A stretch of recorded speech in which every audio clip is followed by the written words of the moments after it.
Hello, my name is Paulina and I study English almost every day with Outcomes Advanced. Welcome aboard. So today I hope, fingers crossed, we're going to finish Unit 1 cities. And to do it, we have only one exercise to do actually that is left, and it's a speaking task. But before we go there, let's speak a bit about vocabulary builder. So in our home task, there was vocabulary builder file where there were all the words that we have been studying and going through this time. Okay, and in the end, actually, there is a page dedicated to practice, which is exercises. And as far as I don't have answer keys to this. That's why I want to just share the screen for you to check it with me. Because everywhere where I got some questions like this, yeah, or mistakes, there weren't many, but still, at least I turned back like 3 times. So maybe you can just see it here and check. You can pause and check. So I'll go through all exercises here for you to see. Right.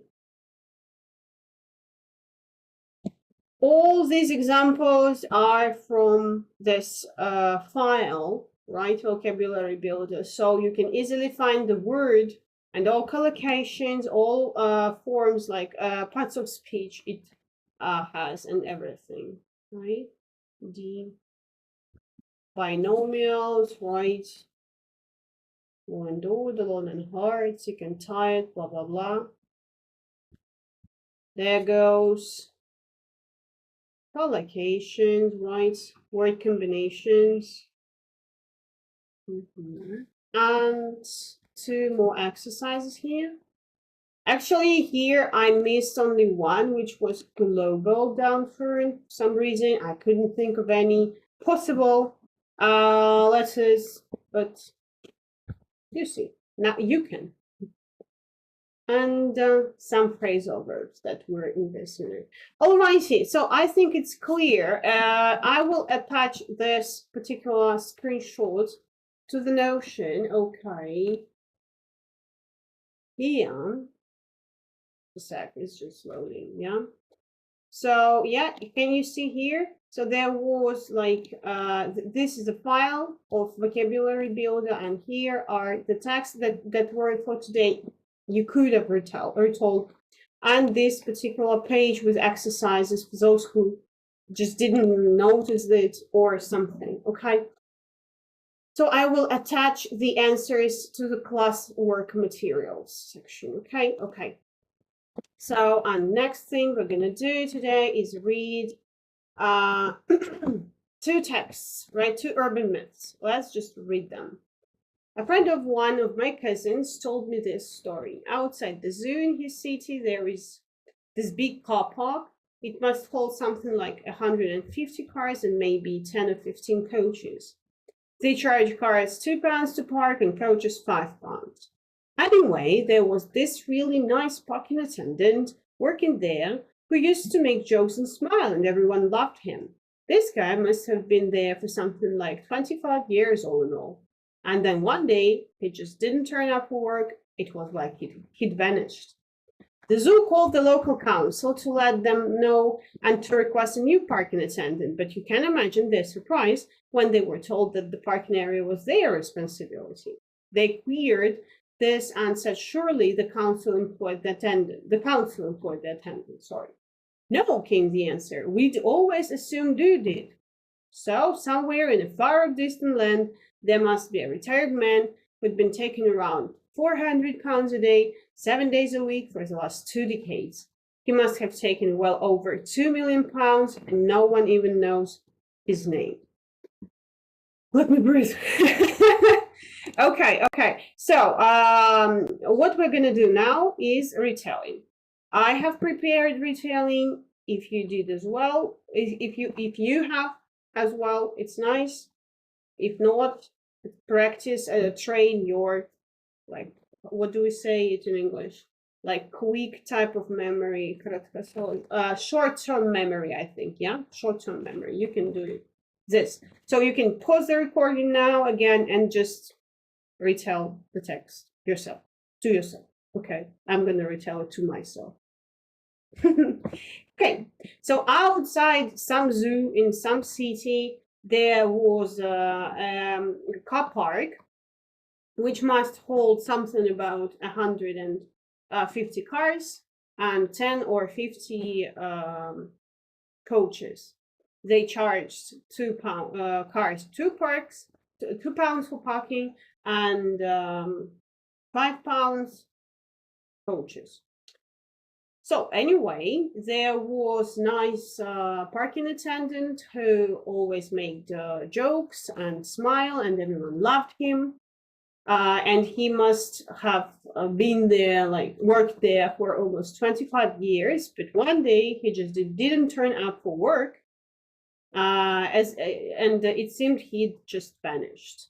So the zoo called the local council to request for a new parking attendant. However, can you imagine their surprise when they when they got the answer no? So it was like, you should have employed him, no you. And in fact, somewhere in a far distant, there was there is a retired man who had been taking over 400 pounds every day, 7 days a week, for the last 2 decades. So in fact, he must have taken well over 2 million pounds, and no one even knows his name. Well, we did it. So what was actually a bit confusing. So if you can, please be so kind as to explain to me one thing. So if he really had made jokes and smiled and everyone had loved him, why on earth wouldn't they have known his name? Or at least, as I understood the story. So there was no man, or what? I just didn't get the idea, really. I'm absolutely honest. So what's the point? What's the matter? Right? If he existed, right? And it seems that he did. As far as he made jokes, he smiled at people, everyone loved him. It means that he worked there, right? Why on earth is it put here that he took well over 2 million pounds? He worked there. He just earned it. No, maybe I got it wrong. Yeah. So please be so kind as to explain it to me if you're not against such an idea. Okay. Sorry. So let's read another one. Another urban myth. I'm sorry, just a sec. A friend of mine heard this story from a guy he met in Ireland. Apparently, there was a student who was trying to get home from a party one night. He'd missed the last bus and so decided to hitchhike. It was pouring with rain and he'd been waiting for ages, so when he saw a car coming slowly towards him, he just jumped in. He soon realized, though, that there was nobody behind the wheel and the engine wasn't running. The car carried on moving slowly, and as they neared a curve in the road, a hand appeared through the window and turned the wheel. By this point, the student was terrified, so when he saw the lights of a cafe coming into view, he leapt out and ran to safety. He rushed inside and started telling everybody about the horrible experience he'd just had. Then the door opened again, and 2 more men walked in from the dark and stormy night. Looking around and seeing the shaken student, one said to the other, "Look, James, there is that idiot that got into the car while we were pushing it." Okay, so the same thing again. So now we try to retell it. Okay, so apparently there was a student who was trying to get home from a party one night. He'd missed the last bus, so he was standing at the bus stop. It was pouring with rain, and as far as the car was moving slowly towards him, when it got to him, he just jumped in. He soon realized, though, that there was nobody behind the wheel and the engine wasn't running. Right? The car carried on, and on the next curve of the road, a hand appeared and turned the wheel. And by this point, the student was terrified. So as he saw the lights coming into view, or lights of a cafe coming into view, he leapt out and rushed to safety. There in the cafe, he started telling everyone this terrible story, how that had just happened to him. Sorry, it's just my I have an asthma, so I make what do I do? Inhalations, inhales, yeah, I make inhales sometimes, and it makes my voice like lower right after, actually, so that's why I'm doing this. Sorry. So then the door opened again, and two more men walked in from this dark and gloomy night. And looking around the cafe, they saw that shaking student, and one said to the other, like, "Look, James, there is that idiot that got into car while we were pushing it." Yeah. Okay, here everything is clear to me. Thank you, universe. Really, so it's all clear here, right? And actually we have to search. Oh, this part of the task I didn't see. I'm sorry, I missed it for some reason. So the task is to search the internet for an urban myth that you find interesting and want to share with other students. Try to remember the details. Then tell your partner your story. Okay, so let it be our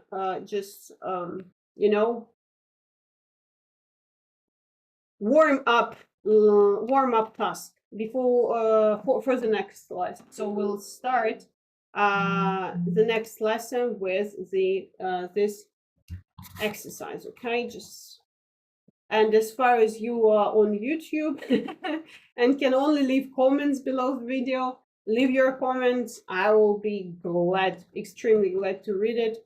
Urban myths about the city you live in. By the way, where do you live? Where do you come from, huh? Okay. Okay, that's all, ladies and gentlemen. We're done with Unit 1 cities, and we can proceed finally to the next unit, which is going to be about relationships. For me, nothing is better than topic of relationships, as far as for me it concerns emotions, feelings that we have, and this is the topic that I'm mostly struggled with. Yeah, that this is the topic that I'm mostly struggled with. Yeah, when speaking, because of emotions, right? When I want to tell some juicy story, I don't know, yeah, some cool story about mine, I always lose my train of thoughts just because I've got too many emotions. But I want to I want to have my language versatile, yeah, diverse, and so on. Okay, so let's see what we have. Okay, now here it's nice, because in other books it's different. In other books, I can't open two pages at once, actually. There would be like this page and this page. but here it's possible to open two pages that I really need, okay? So, are we going to describe the picture? I think, yeah. So these are Dakian Smith and Virgil Smith. I think it's a couple, as long as they have the same surname, right? So they are a couple, right? They are standing. So it is a photo of them, black and white photo. We can't see their faces for some reason. Maybe it's not important here. The style. I mean, yeah, the dressing style, yeah, is, I think, it's not fashionable. So maybe they are old here, but here they are young. So it makes me think that. So the author, or I mean photographer, wanted to show us how their relationships have changed through years or haven't changed. I don't know. Oh, I don't know. These are just a couple, right? Okay, thank you. A husband and wife who met at high school attend their school reunion. This is what they wanted to say. Okay, it explains everything. So, without further rumbling, in this unit, we're going to learn how to talk about people we know, give our impression of people we don't know well, sorry. Talk about romance and science, talk about different kinds of relationships, express opinions in more tentative ways. Tentative means more like not accurate, more delicate way, more calm way. Like, to make an example, if you don't like something, you don't say, I don't like it, you know? You just say, it seems it could be better next time, or maybe next time we'll try something else, like this, you see? So you're more tentative. And share and talk through problems. Talk through, discuss, I think, yeah? It means discuss problems. Sorry, I have to do it because I have got a fan right in front of me just to cool me down. Okay. So nice things to learn, right? Wow, we have a large speaking section here before doing anything. Okay, let's just do it again. Speak today, right? Sorry. So, look at the photo, discuss the questions. Do you think you'd want to attend a school reunion now? Or at some point in the future? Why not? No, I'm sure I won't. I wouldn't. No, never. Actually, it has a, I remember the phrase, not the phrase, the word combination. Something, a root cause, the root cause of it, yeah. The root cause of it is that our class wasn't an ideal in terms of friendship. So we weren't like a united organism or something. We were just separate groups of people inside one big group. There were groups like of 5 or of 3 people, or even like couples, and no one was, for the other, like this. So I didn't have this spirit of unity. And for me, reunion means when you reunite, but we were not united. So there is no point in here, you see? It's meaningless for me here. And as for my school friends, I've got one now still, and I hope we will continue being friends. We rarely meet, but still we are friends, okay? and I can meet her anytime I want. So what's the reason? What's the point in attending a school reunion? See? Can you think of anyone who turned out to be successful after doing badly at school, or vice versa? What happened? Actually, I remember almost nothing about my school life, apart from the thing that I used to sit in the back of Beyond, you know, on the last desk, at the last desk.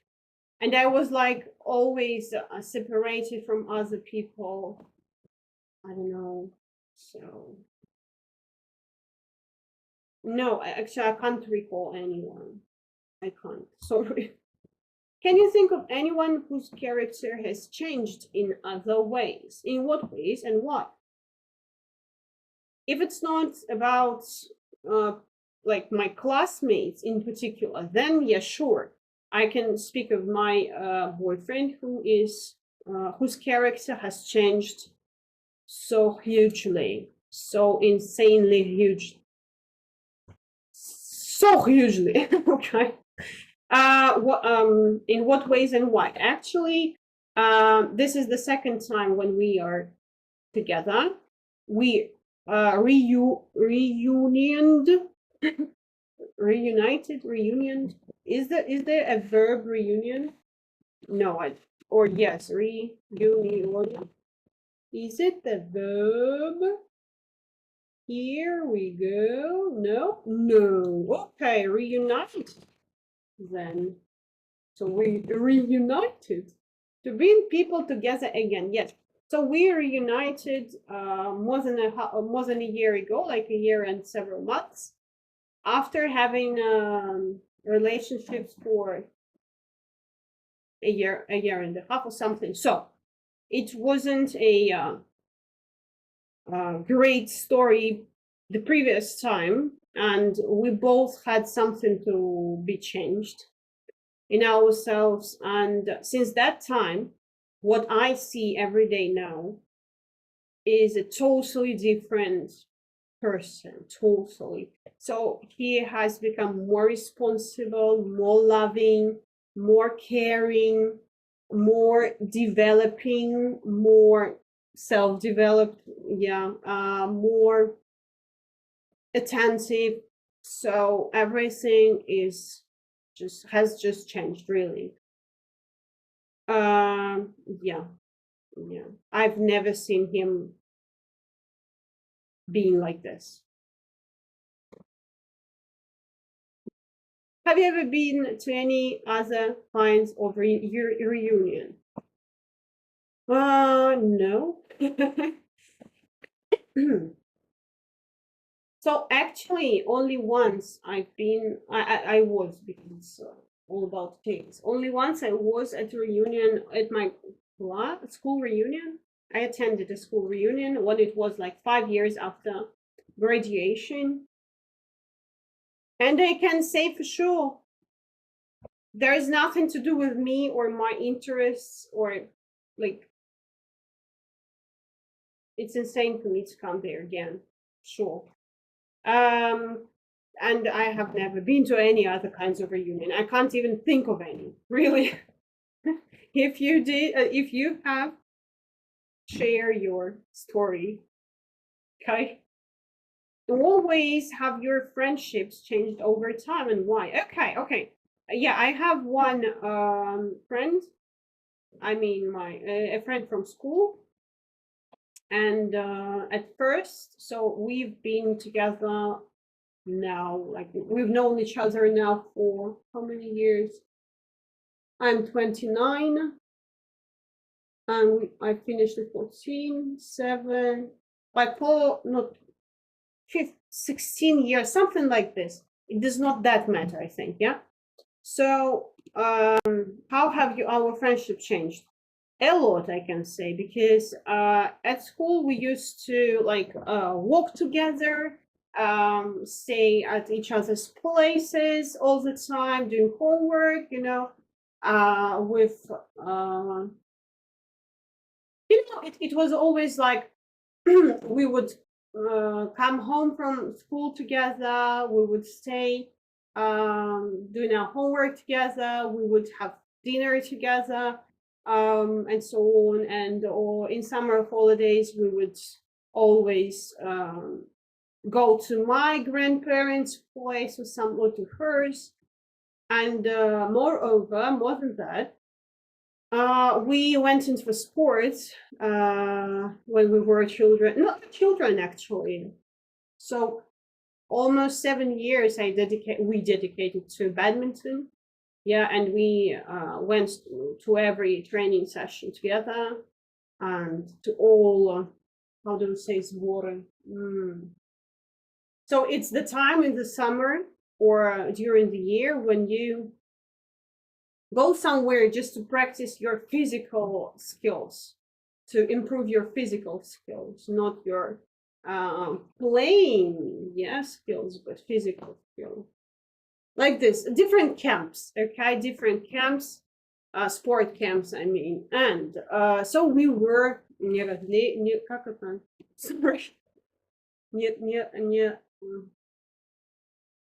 не разлей вода, sorry, just a sec. Yeah,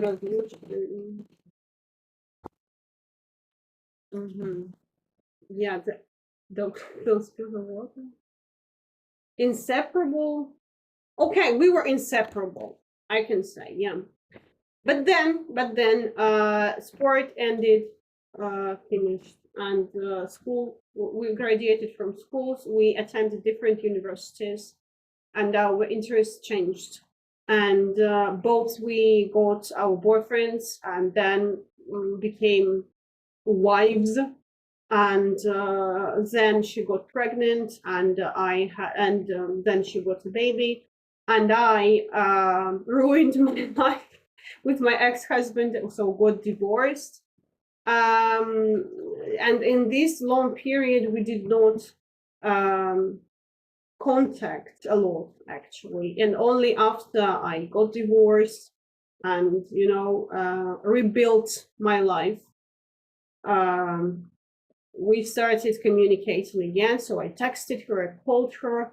I remember, no, it wasn't me. She called me on New Year's Eve or after New Year, something like like that. Like telling, I gave birth to a child or something. And it was so cute and I was so touched by this, that, yeah, we started communicating again, and now we see each other seldom, actually, I can say, but still, it is always a pleasure for me, even to see her little daughter, who is turning 4 or 5. She's turning 5, I guess. So it's always nice, really, and I'm happy that we still we're capable of having this friendship, this kind of friendship, right? That's all. Yeah, so a little story of my life, of my friendship. But this is what is expected, right, here in this section. We speak before we start anything, yeah? Next time, we're going to describe people with different vocabulary items, so new ones, right? I'm not sure it's gonna happen tomorrow or anywhere, or anytime during the weekend, but on Monday for sure. So if not tomorrow or the day next, after tomorrow, on Monday, we're gonna have the next lesson, okay? Thank you for your attention again. Thanks for watching. I wish you a good day. I wish you a great weekend. Have fun, have rest. These are things that I always wish to my students and to myself. And just welcome back on Monday. Hi. See you. Goodbye. Goodbye.